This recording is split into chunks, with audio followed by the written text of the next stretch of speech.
principle. That means that the ultimate reality, as we are going to see, this is the ultimate reality.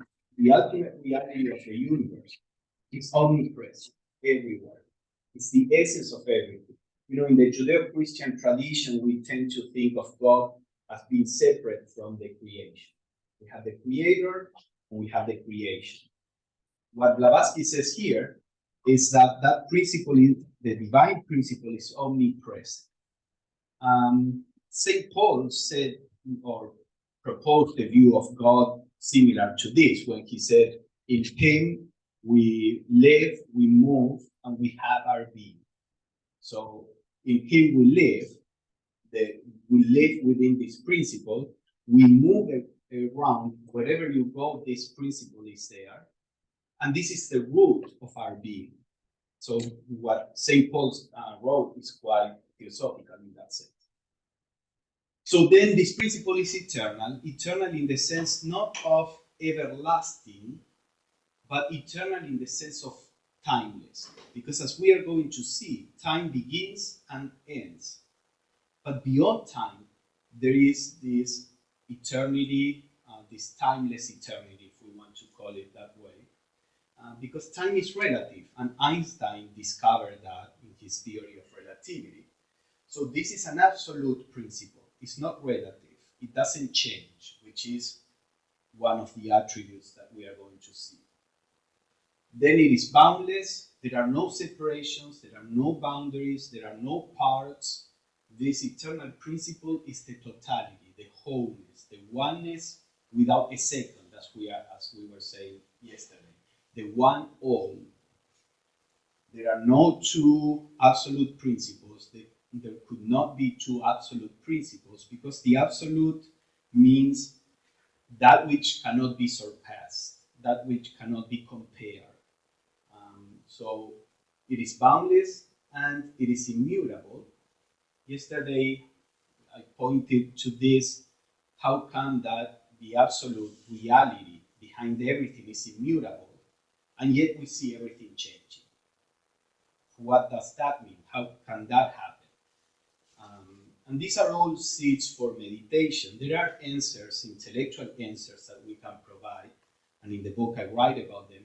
But as I said yesterday, the answer is relative. What is important is your work to come up to an answer, which the answer is, whatever answer you give, even the one that I have in the book, is wrong.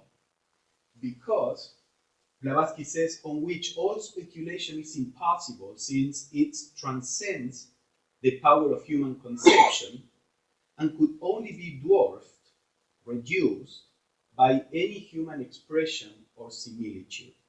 So any answer that you come up with, trying to explain the absolute, is essentially wrong, because what the absolute is beyond our human speculation. So then naturally the question is, okay, why would I bother then in studying this and thinking about it? Because what matters is the exercise. You can come up to some intelligent, smart answers, which at the conceptual level can be good enough.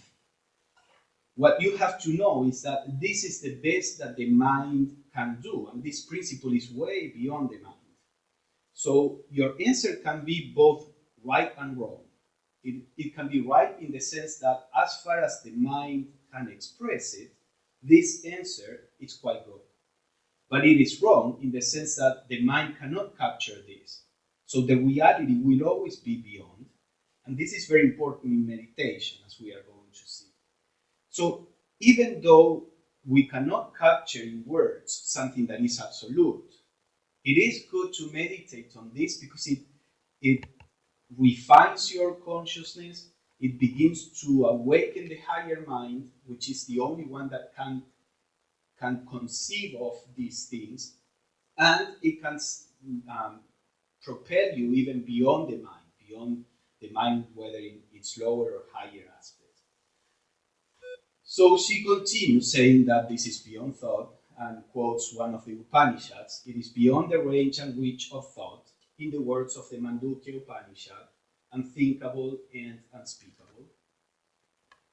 And then she continues, to render these ideas clearer to the general reader, let him set out with the postulate that there is one absolute reality which antecedes all manifested conditioned being. So one reality that is there before there is a cosmos, during the cosmos, and after the cosmos. This absolute reality is there because it's eternal, timeless. This infinite and eternal cause is the root of, this is what she's saying, is the rootless root of all that was, is, or ever shall be. It is, of course, devoid of all attributes. This is an important aspect also.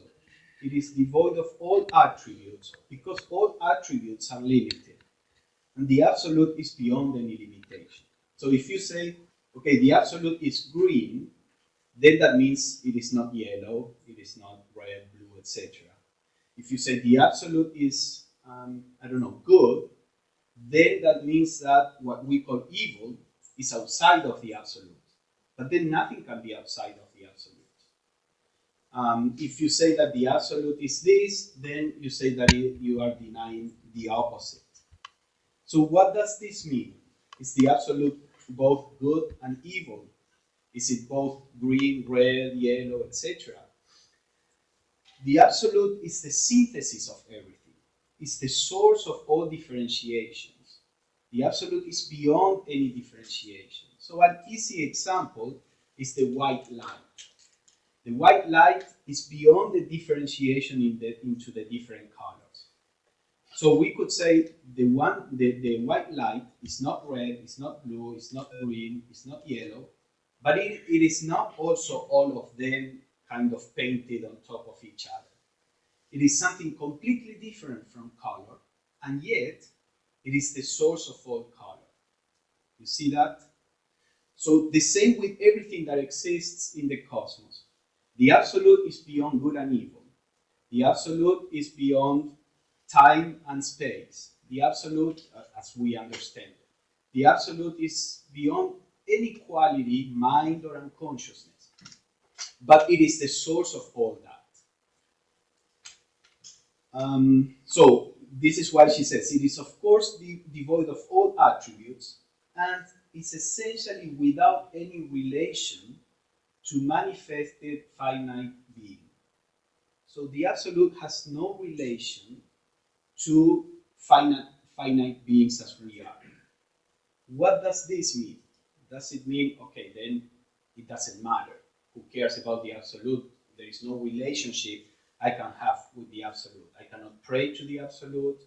I cannot, do anything with the absolute, so why does it matter? Now, the reason why there is no relation is because you have a relationship with things that are different from you. So you can have a relationship with your wife or husband, you can have a relationship with your children, with your country, you can have a relationship with God if God is different from yourself. But if the absolute is your very essence, there is no separation. You can't have a relationship with something that is your very essence. You are the absolute. You are not related to the absolute. You are the absolute, manifesting in this way. Philosophically, anything that is absolute cannot have a relationship with the relative. That's part of metaphysics. But from a spiritual point of view, this is what this means. All you can do in connection to the absolute is realize that this is your true nature. Now, Blavatsky says, in a human being, the ray of the absolute, the portion of the absolute, there is no portions in the absolute because it's boundless, but just for us to understand, the portion of the absolute that is within us is what we call Atman, the higher self. Our higher self is that piece of the absolute that is expressing through us. Again, when I say piece, portion, don't think of separate pieces. One of Blavatsky's teachers said, you can think of the monad, the divine spark of a human being, as that point in space within the absolute that monad is developing. So you can say that the space within the absolute in which my divine spark is developing, growing, that is my Atman, my higher self. But the absolute is one for everyone, and it's not only one for everyone, it's the ground of our being. This is what we are. So this is the first fundamental proposition. Then Blavatsky continues explaining how the cosmos comes, we would say, comes out of the absolute. That's a wrong way of speaking. I mean, again, all ways of speaking about this are wrong. But some ways may give more room to misinterpretation than others. So we could say the cosmos comes out of the absolute. That gives us the idea, okay, the absolute is here, and out of it is the cosmos, and these two things are different. So I like to say better, the absolute or the cosmos emanates within the absolute. Everything is within the absolute. So let's see a diagram. We don't have time to go through each of the stages, but yeah, scroll down. No, that's correct. So Blavatsky says there are three aspects to the absolute. Now, aspects are not the same as attributes.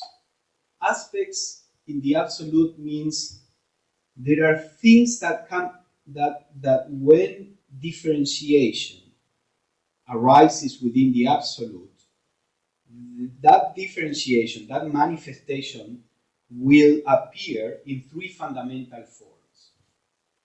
In the poem, she talks about two of them, technically speaking. Then she adds another one. I mean, anything that can be manifested has to be a possibility in the absolute. So technically speaking, we could say the absolute has infinite aspects because each aspect of the absolute is what gives rise to whatever the cosmos is made of. But she's talking about three fundamental principles on which the cosmos is built.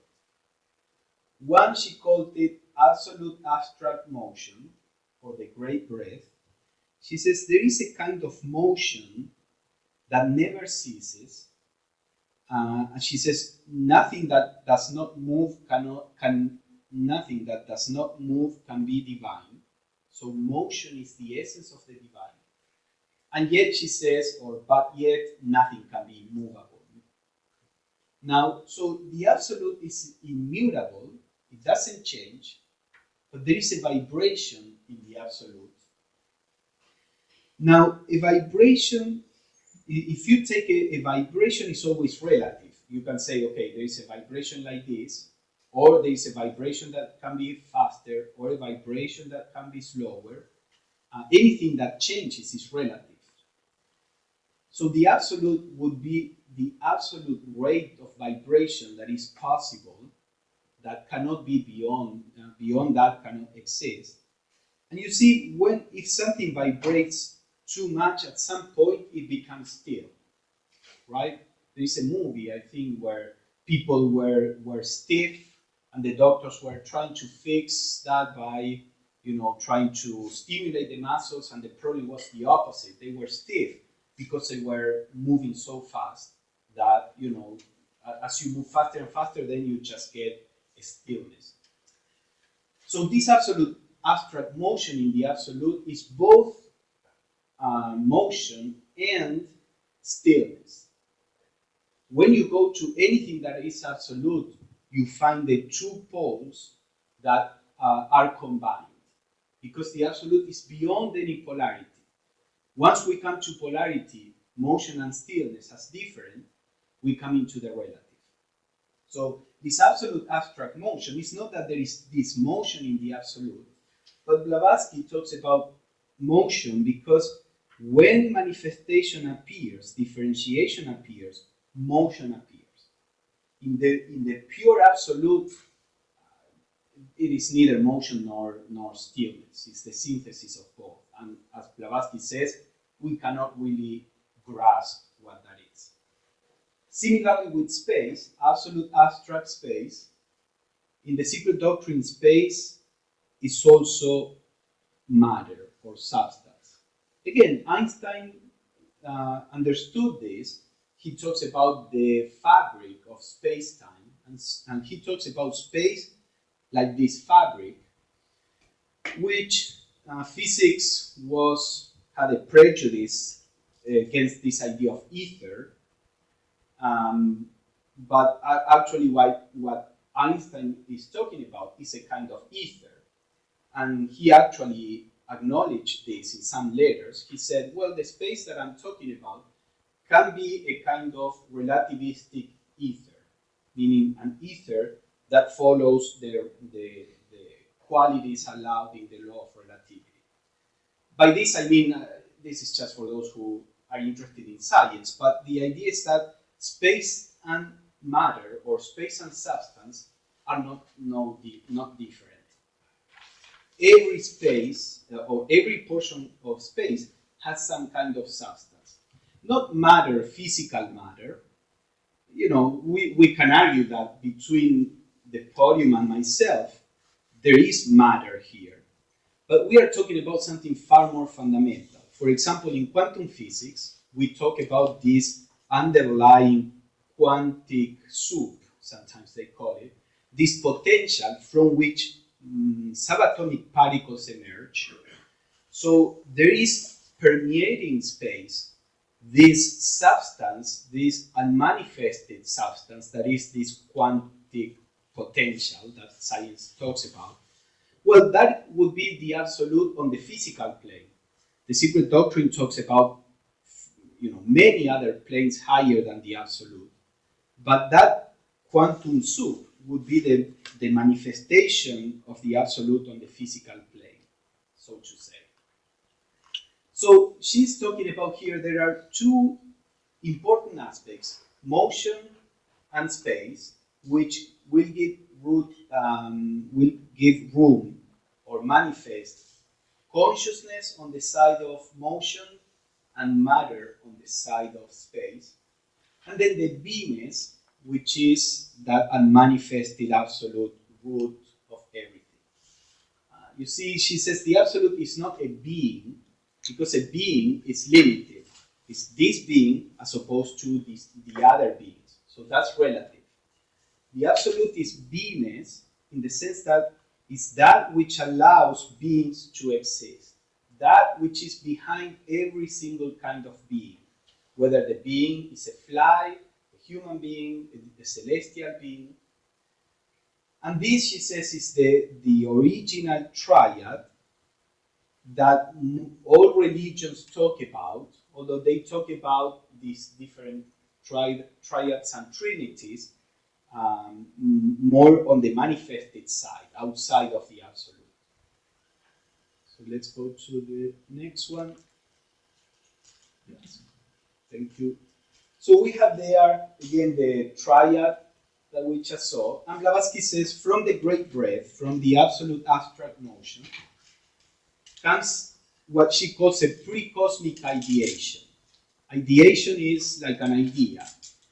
She uses a Platonic concept here, that the cosmos is the idea of the universal mind impressed on matter. So there is a preliminary stage before the cosmos appears, that's why it is pre-cosmic. There is a preliminary stage where the idea of the cosmos begins to develop. Perhaps it's you are sitting and you feel hungry, and then the thought comes, I need to cook.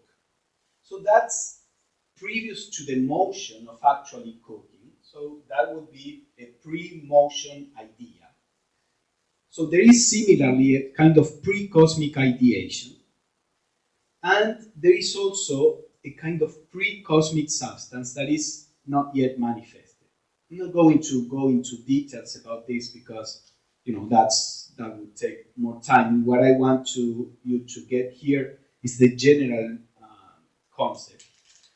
And then when manifestation happens, when the cosmos appears, we have what we can call the cosmic ideation, which would be the divine mind, the divine thought, the universal mind. mind, consciousness appears in the cosmos from the very beginning, and there is also the cosmic substance. So substance is there along with consciousness from the very beginning. There are some traditions that say consciousness is higher than matter, like Vedanta, for example. In Advaita Vedanta, in this Hindu tradition, they say everything is consciousness. There are other idealist schools. Idealism is a technical term in philosophy, not just being an idealist, but idealism are all those philosophies that talk about consciousness or mind as primary. Well, the secret doctrine is not an idealist philosophy in that sense, because consciousness and matter are siblings. Consciousness is not higher than matter. Now, when we talk about the cosmic substance, we are not talking about the physical matter. Of course, this cosmic ideation is higher than physical matter.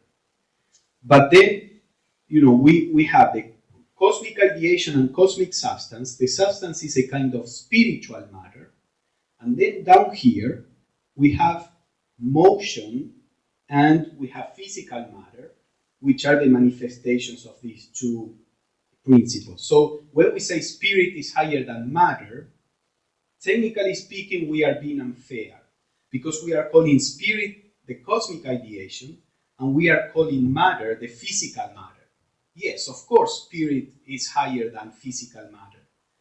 But at the level of spirit, there is a spiritual substance that is at the same level. And at the same of physical matter, the manifestation of consciousness on the physical plane is motion. So we have spirit and spiritual substance on the same level, and when we come all the way down to the physical plane, we would have motion and physical matter on the same level.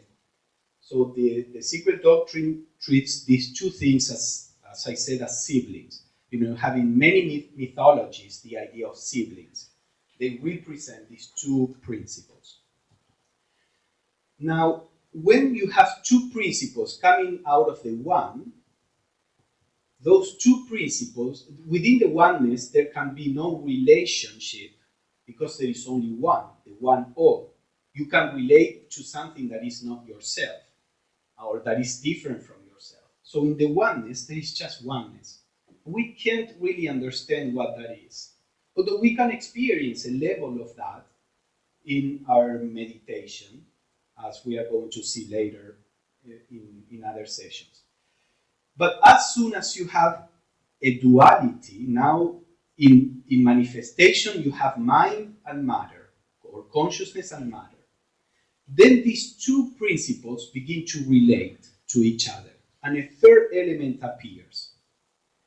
That relationship is what Blavatsky called cosmic energy, or fohat. This is a word that we don't really know where it comes from. She says this is how we call this in the esoteric philosophy.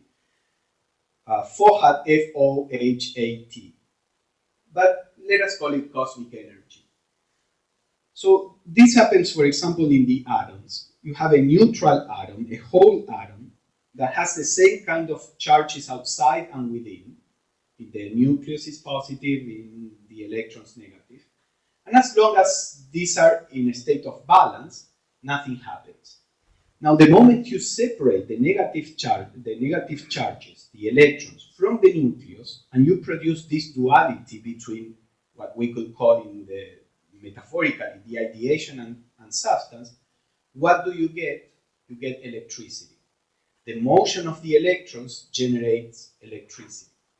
So when you separate the ideation from substance, which are essentially one principle, but when it manifests, you can separate it in two polarities.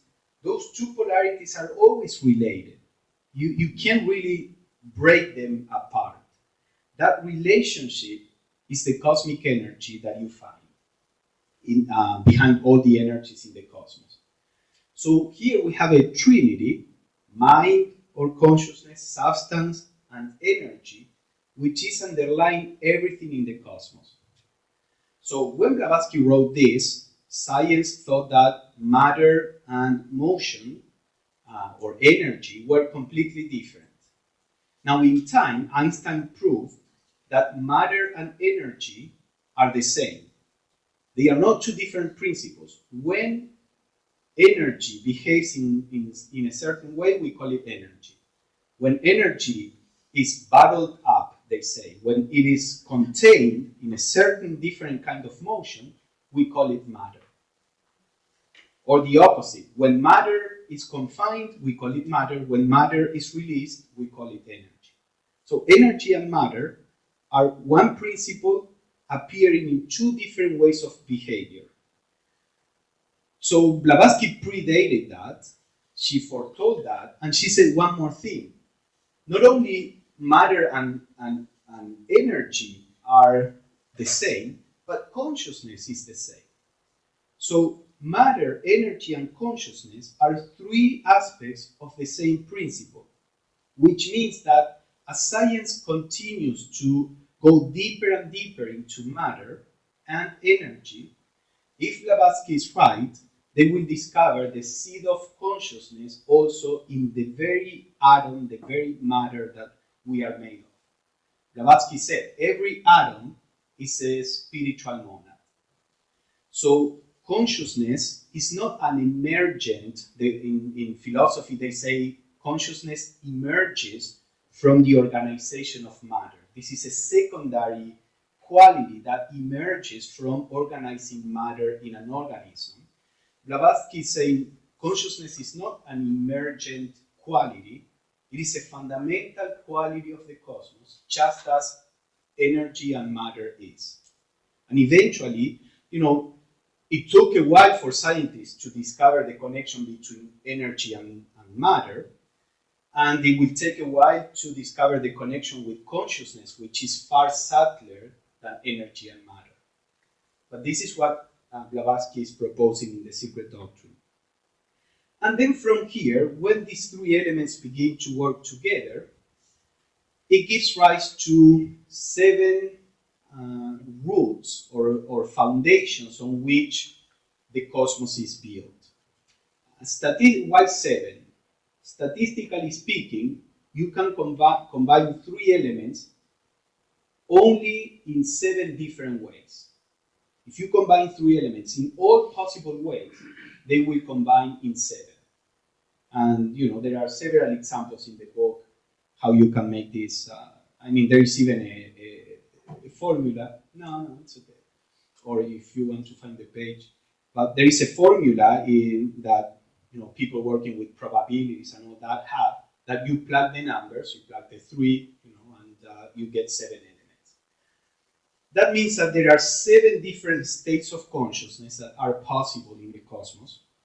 There are infinite states of consciousness, but there are seven very different varieties of consciousness. There are seven modes of energy, and there are seven planes of matter, of substance. So this is basically what the first fundamental proposition explains. The proposition itself is the quality of the absolute eternal principle, and then she goes a little into this process of manifestation, which has very interesting implications, which we are going to explore some of them. You have to understand that the secret doctrine is science, but it is what we can call the occult science. It is a metaphysical science. And before you can understand why this matters, you need to understand this. When I was I have a background in science, so when I was studying in college, first we were studying all the theory, and we were complaining, why do I care about this? What is the meaning of that? And when you start, all these things seem to be theoretical, they are not connected to each other.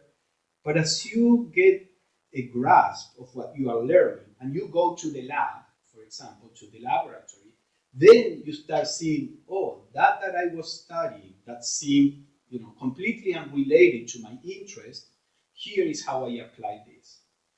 So with the secret doctrine and theosophy in general, the same stages are necessary. You say, okay, how is this important? Why does this matter? But if you don't understand this, and again, you don't need to understand it to every detail of it. It depends on your interest. You can become an expert in certain aspects, or you can know enough to have a good understanding of the cosmos. But if you don't understand this, then the applications of this, you may follow the application of this in a mechanical way. You can apply this to meditation, for example. So somebody may come and give you a technique of meditation, and you just repeat it. That meditation may be based on these things. Now, the problem is that, in this time we have generated a technology of spirituality. We think that just follow the technique and you will get the results. Unfortunately, that works at the physical level because our physical body is mechanical. But when you work on raising your consciousness, you need to understand, you need your creativity, you need to work more intelligently with things. You can have the technique that the Buddha used to attain enlightenment, and you can repeat it all your life, and that is not going to take you anywhere per se, unless you have your intelligence there working with it. So all this is the basis of approaches to meditation, that if you understand these things, then your meditation can be really fruitful, beyond just helping you relax and focus your mind. So we will see some of the applications of this. And again, I don't mean that you need to know every detail, but you do need to know the general principles. And this is why Blavatsky, although she was dying and her dead teachers were keeping her alive, at some point she was halfway through the book, and her teacher said, okay, what do you want to do? You can let go of this body, and be free, and then take another body. In the case of Blavatsky, death, or people like Blavatsky, death means nothing. They shed the body consciously. They are alive consciously on another plane. They can take another body consciously. So for them, death, actually, for Blavatsky, the death of this body that was so troublesome was a liberation. So the master says, you have gained the right to let go of this body and get a better body, but you won't be able to finish the secret doctrine. So it's up to you. What do you want to do? And she said, I'll keep suffering some more years until I can finish this. So she thought this was very important. The masters thought this was very important. I think it's important to understand the general principles. Again, if you really like this, you can become an expert in it. That doesn't mean much spiritually. You can be an expert in the secret doctrine and be an ass anyway. But if you work with it, this can be your path of spiritual development. There are other paths also. But whatever your tendency, the general principles are important to understand. Let's go to the second. How are we doing with the time? Here, 10:26 until what time is the end of the? Oh, okay. We're doing good. Okay, so now let's go to the second fundamental proposition. So this is one of the first main idea that underlies the whole of the secret doctrine. Then in the second proposition, she says, further, the secret doctrine affirms the eternity of the universe in its totality as a boundless plane, periodically the playground of numberless universes, incessantly manifesting and disappearing. Let us stop there. So when we say that the Absolute is eternal, do we mean also that our universe is eternal? That it had no beginning, it will have no end? HPV says no. The universe in its totality, as the space of the Absolute, is, as a boundless plane, is eternal. But within this space, what we call universe, the cosmos, appears and disappears constantly and periodically. So our cosmos, our universe, had a beginning and will have an end. When the cosmos disappears, the Absolute remains. before the cosmos appears, the absolute was there. And then there will be a period of rest, because this second proposition is about this process of this cyclic process, where there is manifestation of a cosmos, activity, evolution, then the cosmos ends, is dissolved, everything goes back to the absolute unity, and there is a period of rest. And then a new cosmos appears, and evolution continues. Just like what we do during the day. We have activity in the day, then we go to sleep, then we continue with the activity, and we go to sleep. Or the same thing we see with death and birth. We are born, we evolve, our bodies die, we continue to exist, but outside the physical plane, then we incarnate again and continue our evolution. It's the same principle. Yes? Just like, for me, understand, so would you compare that to like, if you analogy of like the life of a star? So it reverses and then it goes a period and then it collapses in itself and it's gone? Yeah, exactly that. What Blavatsky means by these being fundamental propositions is that everything in the cosmos works under these laws or these principles, which, as we are going to see next, she says that explicitly. So, yeah, let us continue a little more so we can get to that point. So she says, but see also one thing, that even though she's talking about cycles in manifestation, she always starts with the unity. She didn't go to just the second fundamental proposition is that everything works in cycles. She starts first with the eternity of the universe as a boundless plane, and then she goes to the differentiation.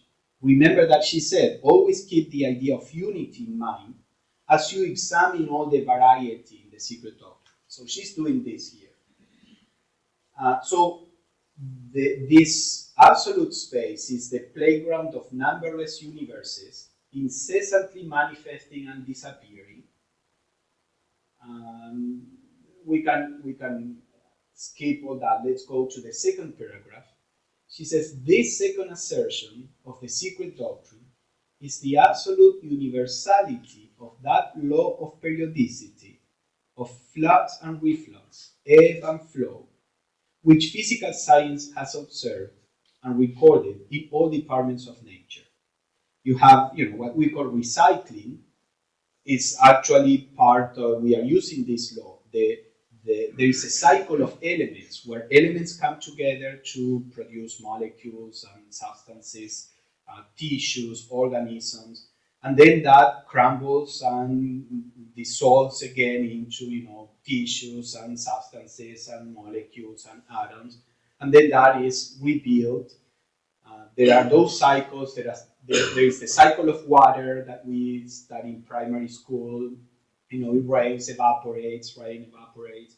There are cycles of, as she says, an alternation such as that of day and night, life and death, sleeping and waking, is a fact so common, so perfectly universal, and without exception, that it is easy to comprehend that in it, in this law, we see one of the absolutely fundamental laws of the universe. Now, these cycles apply to more than the matter, the material aspect. There are cycles of history. Historians know this, how history repeats itself. There are psychological cycles. There are, if you say, oh, I'm having a terrible time, it is a cycle. Things will get better. If you say, I'm having a great time, it is a cycle. Things will get tough. If you say, I'm very, very healthy, it is a cycle. Then, I'm having troubles with my body, it is a cycle. Everything is a cycle. And cycles are essential for growing. If you see in human, I don't want to get into, we don't have time, and, also, if you see the history of, even in the recent history of the development, financial and political, etc., in the West, you can see very clear cycles. And you can see, let's say, after the Cold War, this is what historians says, the West went into an expansive phase, and financial wealth, at least in developed countries. And when everything is going well, our tendency as human beings is to relax, is to become complacent, is to try to grab and accumulate. And then that breaks the process of growth, and then we are back into a cycle of difficulties and sparsity, etc. And it is during the difficult cycles that we start saying, okay, what went wrong? What did we do wrong? And then you realize, okay, this is too much. We did too much of this. We cannot put this burden here. And then as you learn, you launch a new cycle of growth and of expansion. And then because we are not wise, we abuse that new cycle, and we produce the decline of that particular state, and we learn from that. And that's how history goes, whether it is collective or individual. So as long as we are manifested, cycles will be there, because that's how consciousness grows. And of course, the cycles can become subtler and subtler. It's not that humanity has to be always suffering to learn. After each cycle, we do grow very slowly, and eventually the cycles will be, as I said, subtler, are not going to throw us always in the pit of hell before we can rise from it. But relatively speaking, we will always have cycles. So this is the second fundamental proposition, and it's very useful to learn to think of your life in cycles. Sometimes you have a cycle where doors open, where you are pushed into activity. And normally we tend to resent it. At the beginning we may enjoy it, and then we say, oh, I'm so busy, this is so much. And then comes a cycle where doors close, where things change, where you cannot do, and then we tend to resent that cycle and say, oh, I wish I wouldn't be confined to this or that. Always think in terms of cycles. What is this cycle asking of me right now? Because fighting against the cycle is hardly ever, it's not really effective or efficient. You have to see in the cycle that I'm going through right now, what is called from this. Maybe the life is calling for you for introspection. If your body is not strong, or if you cannot do things out, or maybe life is asking for you to apply and to do and to create, and you have to embrace the cycle and see how you can best go through the cycles. So cycles are extremely important, and as you begin to think of everything in terms of cycle, you can serve life in the sense that you adapt to the cycles, and you can go along with the universal movement.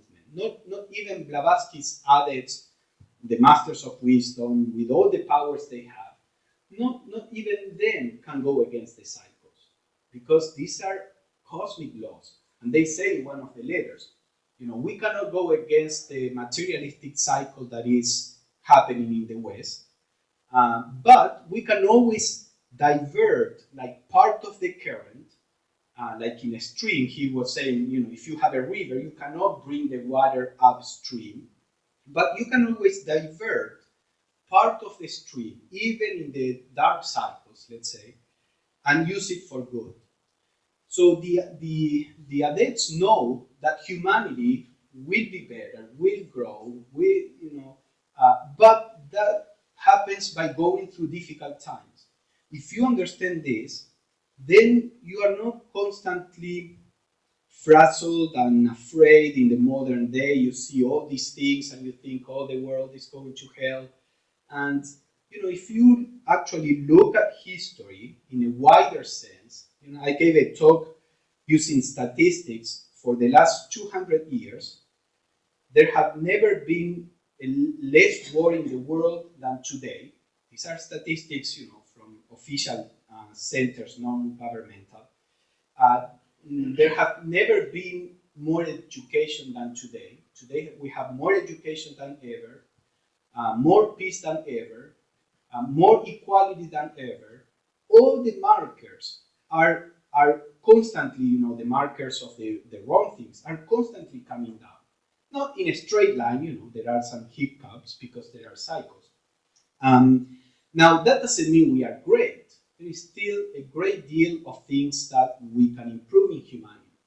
But that sense of, of fright that some people have is perhaps because they don't know about the cycles, and also because they are not looking at life in a far wider way. Our 100 years that we may live are such a short, insignificant period of time in the evolution of humanity. You may have been born in a terrible 100 years because it's a cycle that is going down, and you may think, everything is going to hell. And then the next 100 years, or whatever the cycle is, everything is going to be growing and developing. And then things are going to come down again, etc. So it's very important to understand all of this. And let me show you a little of the third fundamental proposition. We can do a general discussion, but if you have any questions, raise your hand. We can do it throughout. You have something? Yes. Yes, go ahead. I wrote the question down in regard to what you have been saying both last night and today about as above, so below. What I've been reading about black holes is that they contradict all laws known to science. They don't have an answer. How does the secret doctrine confront that when it's an anomaly? Yeah. Well, I personally don't believe in black holes as they are today understood by scientists. And there are actually scientists that are beginning to question the understanding of black holes. Originally, the idea of black holes is that matter, when the black holes didn't emit anything, they just swallow up matter. Then Hawking's, the Hawking's radiation, they saw that, well, there is actually a radiation. Now, a few weeks ago, I read a piece of news where they are seeing a black hole, and there is the black hole is like spewing matter. There is a trail of matter that is coming out of the black hole, and they are trying to figure out what that is. In the secret doctrine, there is the concept of Laya centers. Laya centers are centers where matter goes back to the undifferentiated state. And the Laya centers are the ones that produce matter when a new system has to be created. If they discover that the black holes have these two functions of absorbing, recycling the matter, and spewing the matter for a new cycle, that would agree quite well with the idea of Laya centers, I think. But Blavatsky wrote this before the idea of black holes was there, so she didn't comment on that. Now, there is these people in the electric universe, they understand black holes in a completely different way. I have seen that in general, the theories in the electric universe group of people, some of them are scientists, mythologists, etc. I've seen that most of their theories agree with the secret doctrine far more than the regular science in some aspects. I mean, there are many things that the secret doctrine foretold before science discovered it. I wrote a couple of articles on that. And there are still many things that science does not agree with the secret doctrine. But I see constantly that in the direction that science is going, it's always going in the same direction as the secret doctrine. For example, this fundamental proposition is saying that the cosmos is cyclic. So the idea of a Big Bang ever expanding until the matter is too far away from each other to be able to sustain life, the secret doctrine never agreed with that. And the Big Bang theory has so many problems. Even the whole idea of inflation is something that they have to add to the theory of Big Bang to try to explain what they see in the universe that cannot be explained from just the idea of Big Bang everything coming from a center. So they add this inflation period that they don't know how it came about. All they are saying is, okay, to explain the universe from the point of view of the Big Bang, we need this very weird thing to have happened that we have no idea how it could have happened. So basically, what they are saying is the Big Bang is not enough to explain the cosmos. And Dr. Penrose, one of the creators of the inflation theory, he gave it up and he said, this is just too crazy. Our observations really cannot sustain this theory. And now he's proposing different cyclic theories. And more scientists are coming back to the idea that the Big Bang is not the origin of the universe. And this is something that Blavatsky wrote from the very beginning. There are a lot of problems with the idea of a singularity, meaning a center from which everything came. A lot of problems with that. So Blavatsky in the Stanzas of Science says that the universe manifests simultaneously on the whole plane, not from a center. She says the vibration sweeps along, simultaneously touching every atom. And there are some cyclic models of the cosmos, the origin of the cosmos, that is quite like that. There is a model that is called brain in the sense of membrane, B-R-A-N-E. And these are like, two-dimensional sheets of cosmos that the cosmos is manifested through the whole sheet, and it touches another. When it touches, differentiation begins, then they separate gradually because of gravity, then matter, stops being held together.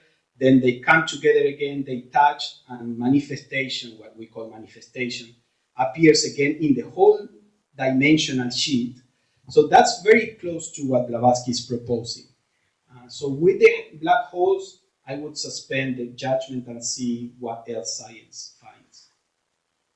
Yes? Is there any mention of entangled particles? Blavatsky says that, if anything, everything is entangled. But there is an article where she says the laws of the atoms are different from the laws of matter as we see them. When she talked about atoms, she said, I'm not talking about the atoms of science. At the time, science thought that the atoms were little balls of matter, like a billiard ball of gold, and billiard gold of helium, with no separation, no motion. They didn't know about the neutrons and protons and electrons. HPV said that is not how it is. The atoms are divisible, infinitely divisible. There is motion, there is energy in the atom. So she says this is a molecule. What scientists are calling atoms is a molecule, she said. Because molecule is the idea of things that come together.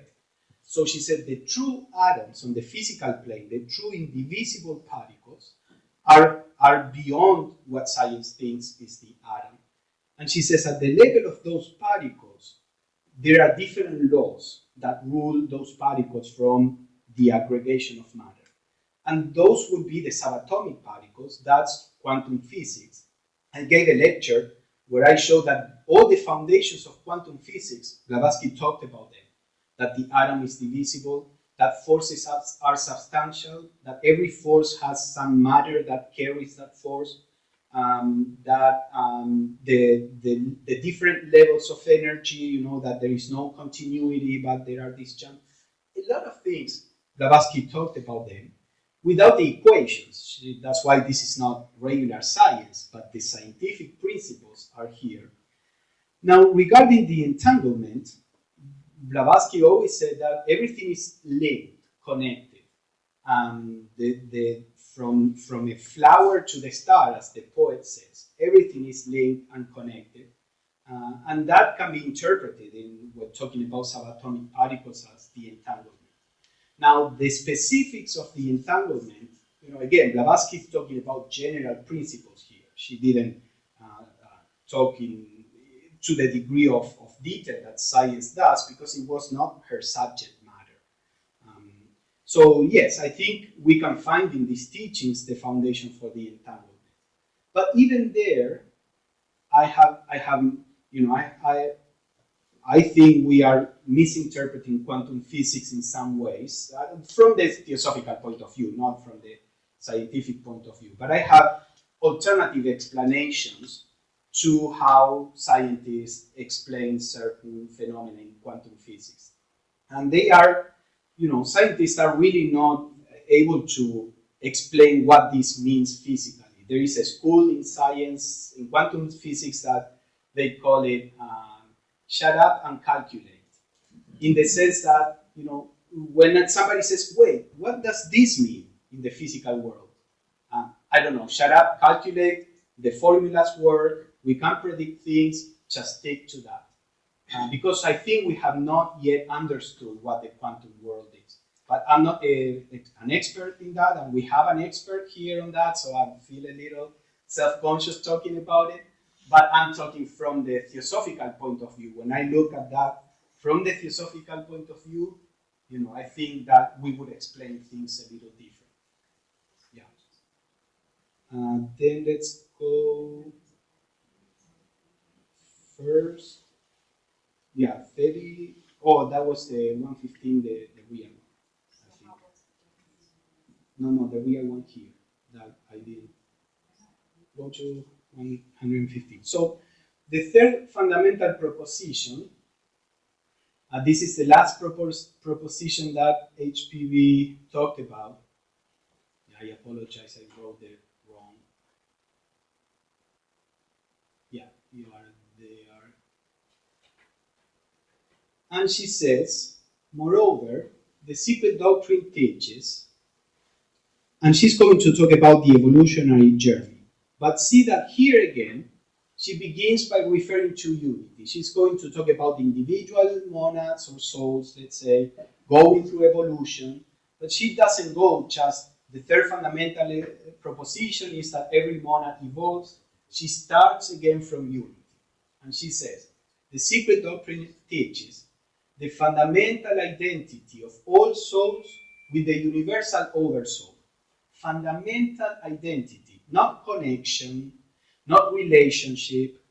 Our individual souls are the universal oversoul, the one soul. There is a fundamental identity there. The latter being itself that universal soul, being itself an aspect of the absolute, of the unknown good. So our souls are one with the one soul, the one all soul, and that soul is just an aspect of the absolute. So we are an aspect of the absolute. So that is, the secret doctrine teaches that, and here comes the real point of the third fundamental proposition. The obligatory pilgrimage for every soul, a spark of the universal soul, don't forget that, she says there, through the cycle of incarnation or necessity, in according to cyclic and karmic law during the whole term of that particular manifestation. See that she uses obligatory pilgrimage and cycle of incarnation or necessity. What she's saying here is that even though we are divine sparks, we are thrown into matter. Why is that the case? Why, if we are divine, we are in this pitiful form that is a human being with all the limitations and the foolishness, etc. Different traditions have to wrestle with this, and they explained it in different ways. If God is good, loving, how come there is so much suffering in the world? So there are different traditions. Some traditions say, well, this is because there is a war between two deities, the good deity and the bad deity, in Zoroastrianism or in Christianity, etc. Or they say, the Christian Gnostics would say, well, this is because the creator of the world is not the highest God. It's a low God that was very limited. They have a whole mythology about this. So this lower God, thinking that he was the highest, created a universe, but any universe that this very low and limited God could create would be a flawed universe, would be a universe that has intrinsic a mistake there. So then Jesus, who was a higher God, a higher angel, let's say, had to come here to try to free us from this world, because this world is a prison. We are imprisoned by the demiurge that created the physical universe, and this demiurge and his angels are trying to keep us trapped here. So the Christ is an angel that came through Jesus to free us from the world.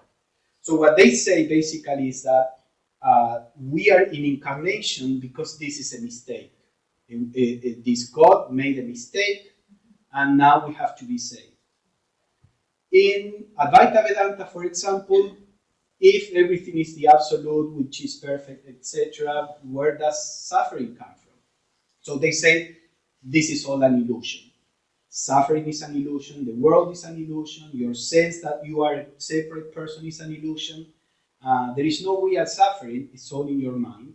Like when you one day you get up and you start looking for this very precious necklace that was given to you by somebody that you really love, and you start seeing where is the necklace, and you start looking in the house, and the more you look, the more you panic, and now you are in a panic attack, etc. And then you walk by a mirror and you see that the necklace was always with you. So the suffering is real. The cause of suffering was your mind. The wrong idea, I lost my necklace. So in Advaita Vedanta, they say all suffering is an illusion because you don't know who you are. Because you assume you are something you don't know, you suffer. And all these explanations have some aspect of truth. And that's what theosophy proposes. All explanations that come from serious traditions have an aspect of truth, but they lead you into different attitudes. If you think that this is a prison, you just want to get out of the prison. You are not going to engage with the prison. You are not going to try to better the prison. You just try to get out of it.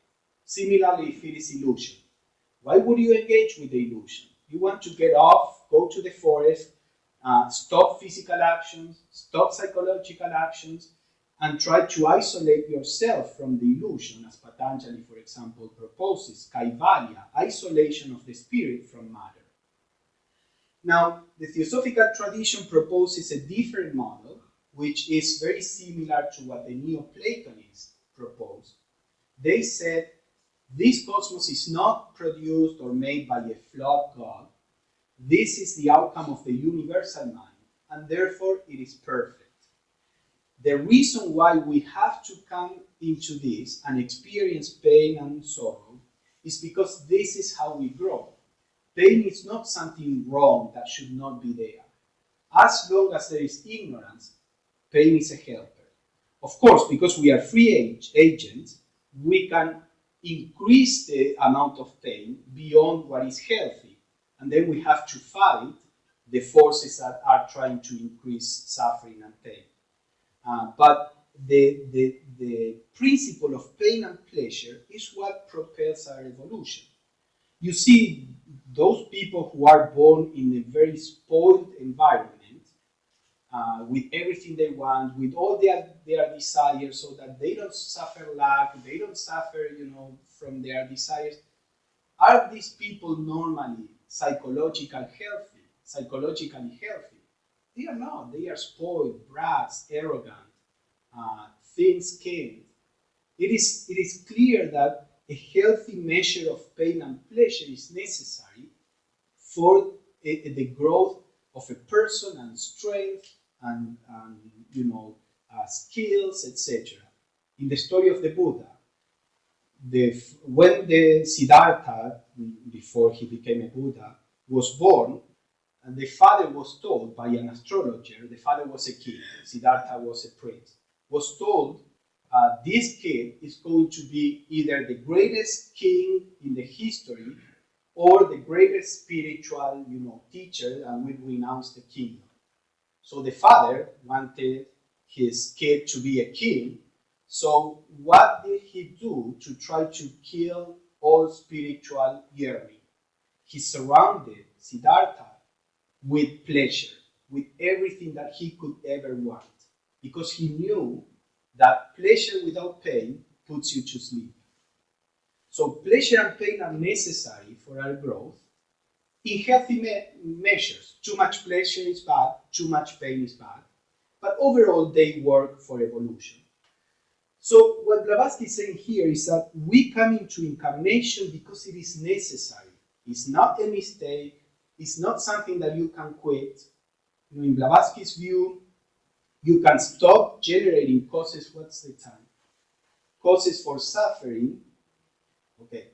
You can stop generating desire. Desire is what brings you back into incarnation. You can cut off desire, and you can get into some kind of nirvana, which is not the real nirvana, and you will be called back into evolution when a new cycle appears, and all the time that you spent out of the system, you didn't grow. So when you come back, the whole of humanity kept on moving on, and you are now at the back because you took that vacation. You thought you can avoid incarnation by killing desire, and then nature will bring you back, and you are going to have wasted all that time. The idea of incarnation is that we grow, evolve, develop wisdom, develop our potentialities.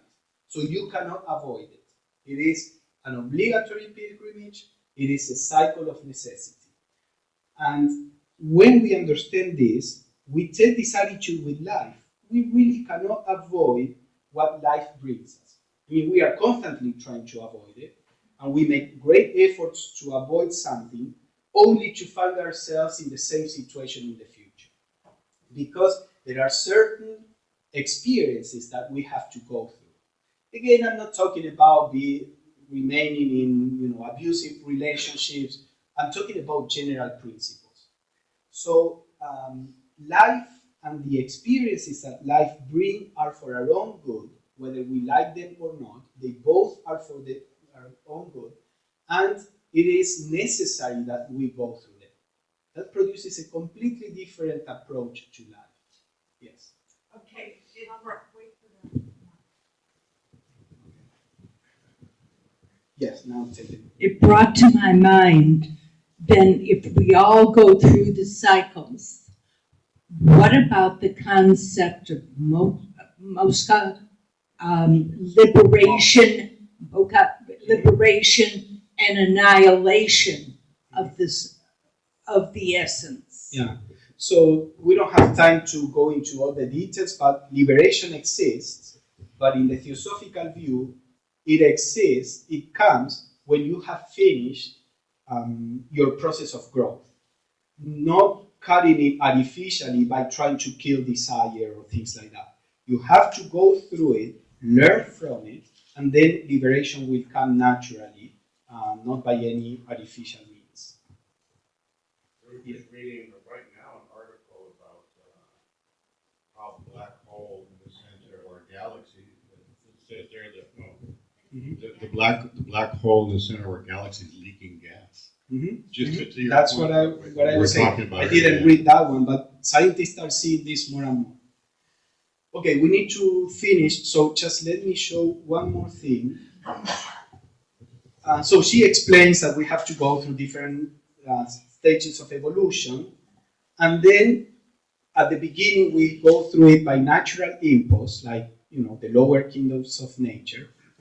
We are here, and then once we become human beings, evolution is put on our own hands, and we evolve by self-induced and self-devised efforts, always regulated by karma, and thus ascending through all the degrees of intelligence, from the lowest intelligence of our minds to the intelligence of celestial beings. And then she finishes, the pivotal doctrine of the esoteric philosophy admits no privileges or special gifts in human beings, save those won by their own soul. Ego, with capital E, is our soul. This was before psychology started using ego for the personal ego only. So there are no privileges or special gifts except those that are won by our own personal effort and merit through a long series of reincarnations. So this is the third fundamental proposition. There is nothing that is unfair. If we have something, it's because we have gained it in the past. If we don't have something, it's because we have to develop it right now. All right, so those are the three main ideas. And let us now take a break. We will continue to discuss all this because we will talk about the application so we can have more discussion. So let us take a break, 10 minutes, and then Michelle will talk about some of the applications. Thank you.